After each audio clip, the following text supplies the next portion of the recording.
আমাদের সমগ্র ভারতবাসীর কাছে ইনভেস্টমেন্টের প্রথম অপশান বলতে সকলেই বোঝে যে ব্যাংক। ব্যাংকে টাকা রাখবো, ব্যাংক সুদ দেবে এবং সেই সুদ আমার টাকাটাকে বাড়াবে।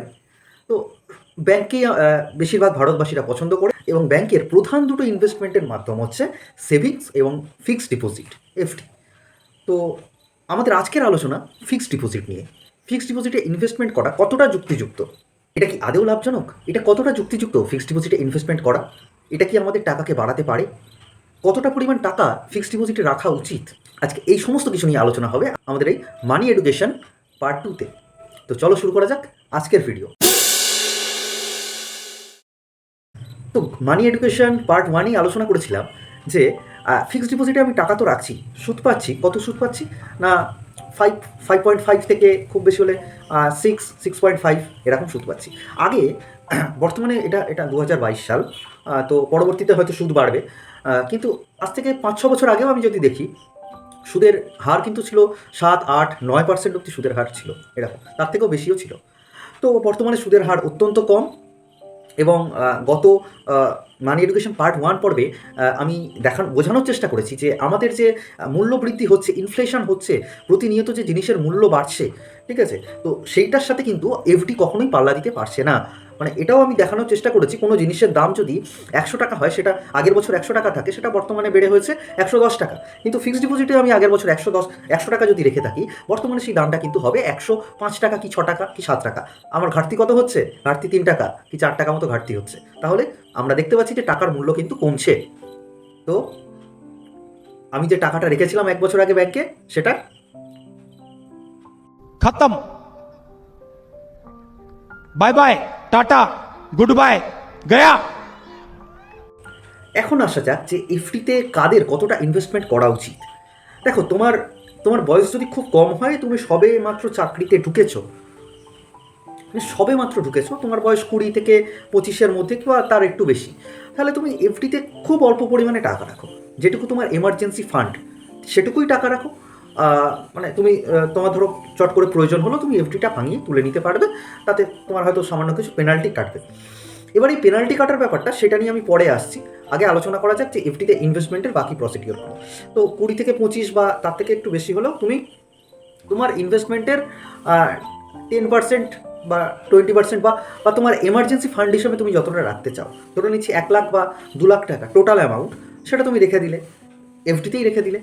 তোমার এমার্জেন্সি দরকার হলো যখন তখন তুমি তুলে নিলে, কিংবা যার যেরকম প্রয়োজন আর কি এমার্জেন্সি ফান্ড হিসাবে।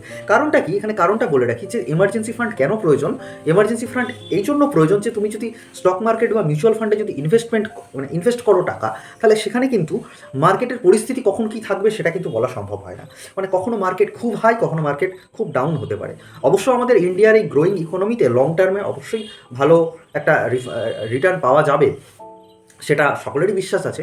কিন্তু কখনো কখনো পরিস্থিতি তো বদলে যায়, তো ডাউন হয়ে যেতে পারে। সেই সময় কিন্তু তুমি এটা রিডিম করতে পারবে না, টাকাটা রিডিম করা উচিত হবে না, তোমার লস হবে তাতে। তো সেই সেই সেই পরিস্থিতির কথা মাথায় রেখে তোমার কিছু পরিমাণ টাকা কিন্তু ফিক্সড ডিপোজিটে রাখতে হবে। তো এবার তোমার বয়স যদি 30-এর ওপরে হয়, 40-এর কাছাকাছি, তো তোমার তোমার বয়স বাড়ছে, তো তোমার রিস্ক তোমার লাইফ থেকে একটু কমাতে হবে, ঠিক আছে। তো তুমি আর একটু বেশি পরিমাণে টাকা এফডিতে রাখলে, ঠিক আছে। তারপরে তোমার বয়স 40 থেকে 50 বা তার থেকে আরও বেশি যত বাড়বে, তখন তোমার এফডির পরিমাণটা তুমি বাড়াতে থাকবে, ঠিক আছে। প্রয়োজন অনুযায়ী, অবশ্যই প্রয়োজন অনুযায়ী, এটা মাথায় রেখে যে এফডিতে রাখা মানে তোমার টাকার মূল্যটা কিন্তু কমানো হিসাব মতন। এবার আসছি যে তুমি এফডিতে কীভাবে টাকাটা লাগাবে, মানে কীভাবে টাকাটা ইনভেস্ট করবে। দেখো, যে আরবিআই অ্যাপ্রুভড যে ব্যাঙ্কগুলো আছে, তো সেই ব্যাঙ্কগুলোতে একটা গ্যারেন্টি আছে যে আমার ফিক্সড ডিপোজিট, আমি যদি 5 লাখ, মানে আমি ব্যাংকে যাই টাকা রাখি না কেন 5 লাখের ওপরে, তো ব্যাংক যদি কোনো কারণে উঠেও যায়, তাহলে আমি টোটাল 5 লাখ টাকা ফেরত পাবো। এটা কিন্তু আরবিআই এর রুল রয়েছে, ঠিক আছে। আমি এখানে একটা স্ক্রিনশট দিয়ে দিলাম, দেখে নাও। ওকে, তো আমি যেটা সাজেস্ট করবো, দেখো তোমাদের মোট ফিক্সড ডিপোজিটের পরিমাণ যদি 5 লাখের মধ্যে হয়, তাহলে তুমি একটা আরবিআই অ্যাপ্রুভড ব্যাংকে এটা ইনভেস্ট করো, ঠিক আছে। এবং কিন্তু যদি কোনো কারণে 5 লাখের উপরে হয়, তাহলে তুমি আলাদা আলাদা ব্যাঙ্ক অ্যাকাউন্ট খোলো, আলাদা আলাদা ব্যাঙ্কে। ধরো স্টেট ব্যাঙ্কে একটা খুললে, অ্যাক্সিস ব্যাঙ্কে একটা খুললে, এরকম ডিফারেন্ট ব্যাঙ্কে। তো খুলে তুমি ফিক্সড ডিপোজিটে ইনভেস্ট করলে আলাদা আলাদা করে। তো ব্যাংক যদি কোনো কারণে উঠেও যায়, সেটা বেসরকারি হোক বা সরকারি হোক, সেটা যদি আরবিআই অ্যাপ্রুভড হয়, তুমি 5 লাখ টাকা অবশ্যই পাচ্ছ, অবশ্যম্ভাবী। ঠিক আছে, কিন্তু কিন্তু কোনো কারণে আরবিআই অ্যাপ্রুভড ব্যাংক যদি না হয়, তুমি যদি ভুলভাল জায়গায় ইনভেস্ট করে দাও, তাহলে কিন্তু তোমার টাকা গেল। যদি কোনো কারণে কোম্পানি উঠে যায় বা ওই ব্যাংকটা বা ওই নন ফাইন্যান্সিয়াল যে কর্পোরেশনগুলো হয় সেগুলো যদি উঠে যায়, তাহলে কিন্তু তোমার টাকা গেল। তো এই ব্যাপারটা কিন্তু মাথায় রাখতে হবে। ধরো তুমি 20 লাখ ইনভেস্ট করছো, তো তুমি 4টে আলাদা আলাদা ব্যাংকে ইনভেস্ট করে দাও, 5 লাখ 5 লাখ 5 লাখ করে, কিংবা পোস্ট অফিসে ইনভেস্ট করো। কারণ পোস্ট অফিসে তোমার এফডির হারটা ব্যাংকের তুলনায় একটু বেশি দিচ্ছিল আর কি, মানে আমি কিছুদিন আগে খেয়াল করেছিলাম। তো সেটা একটু তুমি দেখে নিয়ে করে দাও। আর তোমার বয়স যদি 60-এর উপরে হয়, তাহলে তো কোনো কথাই নেই, তুমি ফিক্সড ডিপোজিটে একটু বেশি রিটার্ন পাবে। এবার আসছি ফিক্সড ডিপোজিট কোন কোন ক্ষেত্রে করা উচিত। ধরে নাও যে তোমার টাকাটা রাখতে হবে 1 বছরের, তুমি 1 বছরের জন্যই টাকাটা রাখতে চাইছো, কিংবা 2 বছরের জন্য, কিংবা 3 বছরের জন্য। ঠিক আছে, এর বেশি টাকা রাখতে পারবে না, 5 বছর বা তার বেশি টাইমের জন্য তুমি টাকা রাখতে পারবে না, কারণ তোমার দরকার আছে টাকাটার। তো সেক্ষেত্রে তুমি ফিক্সড ডিপোজিট করো, সেটা ঠিক আছে। কিন্তু কিন্তু তুমি যদি মনে করো যে 5 বছর বা তার বেশি রাখতে পারবে, তাহলে তুমি কেন ফিক্সড ডিপোজিটে টাকাটা রেখে নষ্ট করছো? অনেক ভালো ভালো ভারত সরকারের অনেক ভালো ভালো স্কিম রয়েছে, সেখানে তুমি টাকাটা রাখো। যেমন আমি ধরে নিচ্ছি এনএসসি, ন্যাশনাল সেভিংস সার্টিফিকেট, বা 10 বছরের জন্য হলে সেটা কেভিপি, কিষাণ বিকাশ পত্র, কিংবা আরও অন্যান্য যে স্কিমগুলো রয়েছে তাতে তুমি ইনভেস্ট করো। এনএসসিটা হচ্ছে তোমার 5 বছরের জন্য। ঠিক আছে, তো এছাড়াও আরও অন্যান্য স্কিম আছে, যারা যারা একটু বয়স্ক, 60 বছরের ওপরে, তারা 5 বছরের জন্য যদি কিছু ইনভেস্ট করতে চায়, তো তারা সিনিয়র সিটিজেন স্কিমে ইনভেস্ট করুক পোস্ট অফিসে। 7.4% ইন্টারেস্ট পাবে, যথেষ্ট ভালো বর্তমানের তুলনায়, অন্যান্য ব্যাংকের তুলনায়। ঠিক আছে, তো এটা তুমি করতে পারো।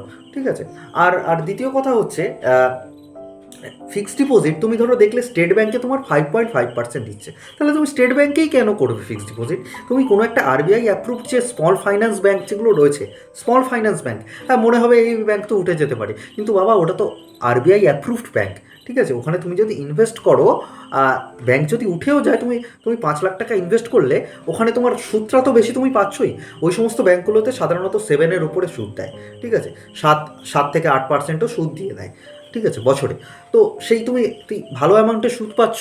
ব্যাংক উঠে গেলে 5 লাখ টাকা তোমার সিকিউরিটি রয়েছে, 5 লাখ টাকা তুমি ফেরত পাচ্ছ। তো তুমি 5 লাখ টাকাই ইনভেস্ট করো না, 5 লাখ কি 4 লাখ টাকা ইনভেস্ট করলে, ঠিক আছে, তুমি তো টাকাটা তো ফেরত পেয়ে যাচ্ছ, তাই না?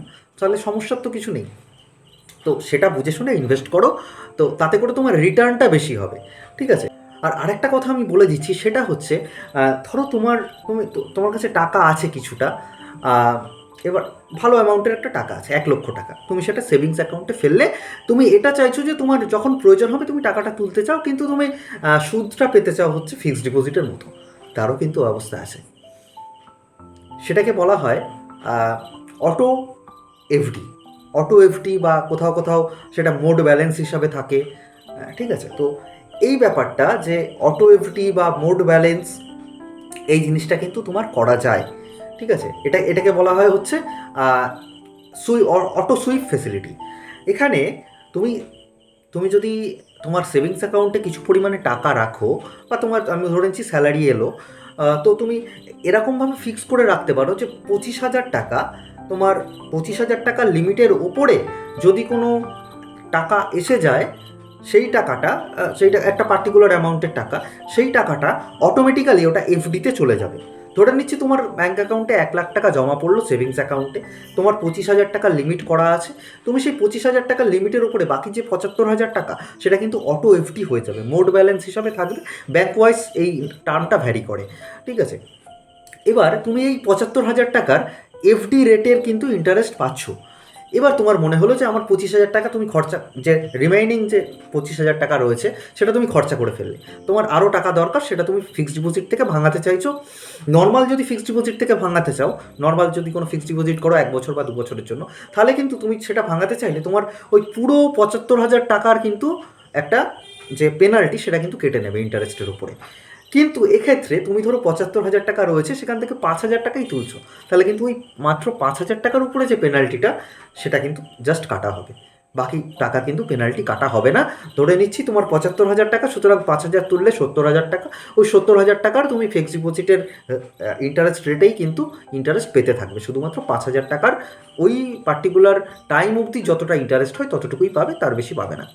বোঝা গেল? এটা কিন্তু খুব ভালো ব্যাপার। এটা কিন্তু প্রত্যেকেরই করে নেওয়া উচিত। অটো এফডি ফেসিলিটি, ব্যাংকে গিয়ে বলবে যে আমি অটো এফডি ফেসিলিটি করতে চাই।